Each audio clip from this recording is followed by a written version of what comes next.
केड़े निर्लज मनीष पथर तैयारी भगवान को दर्शन करने हजार हजार किलोमीटर पादरे चली पारे, पहाड़ चढ़ी पारे, निआरे चली पारे, एमतीक पानी रे बुड़ी पारे, किंतु घरे थिबा जीवंत भगवान भली बापा मां को मन देखा कर दिए। हजार हजार टंकार फलमूल से पथर तैयारी भगवान को अर्पण कर दिए, जी ना हाथ में नहीं पारे ना पाटी रे खाई पारे, किंतु भोकिला पेटर शोईथिबा घरे बापा मां को वृद्धा काल रे वृद्धाश्रम को पठे दिए।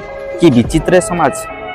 आपणकर विपद समय रे से पथर तैयारी भगवान आपणक काम रे साहाय्य करिवे कि नहीं मु जानिनी, किंतु एतिकी जानिछि आपणकर बंचिथिबा बापा मां आपणक पई पूरा जीवन भी देई पारंती। तेणु आपणक पाखरे एबे भी समय अछि बापा मांकर सेवा करंतु, कारण थरे आपणकठू दूर को चली गले तांको फोटो देखी आखिरु लुह गढ़ई अनुताप करने छड़ा आपणक पाखरे किछि रास्ता ही नथिबो। जदि वीडियो भल लगी ताहले वीडियो को शेयर करंतु, आ कमेंट रे बापा मां निश्चय लिखंतु।